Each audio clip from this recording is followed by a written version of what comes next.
Gracias por estar en mi canal.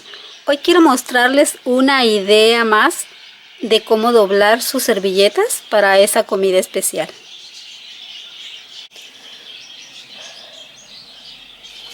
Vamos a hacer el video, miren.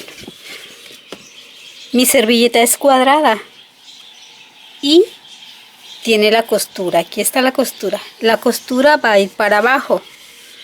Entonces voy a poner la tela.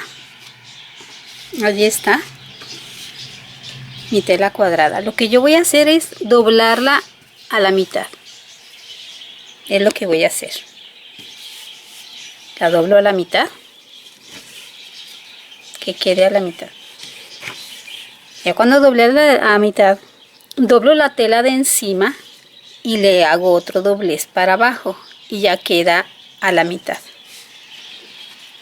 El siguiente paso es voltear mi servilleta para que esta parte quede para abajo. Es voltearla y ya. Los dobleces que hice quedaron para acá abajo. Ahora voy a doblar mi servilleta para arriba, aquí a la mitad, así. Voy a hacer esto. Ahora voy a tomar esta parte y la voy a doblar también para arriba. Ya quedaron las dos dobladas a la mitad. Ahora aquí de la esquina esta, voy a hacer otro doblez. Voy a tomar esta parte, esta, y la voy a doblar para arriba.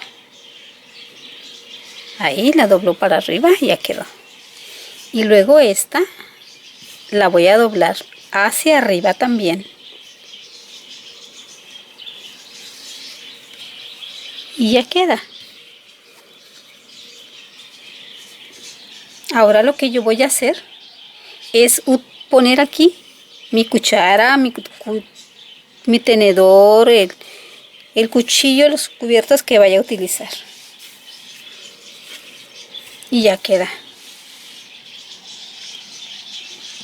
Lo vamos a poner en el plato. Aquí tengo mi plato. Ahora vamos a poner esto. Y aquí queda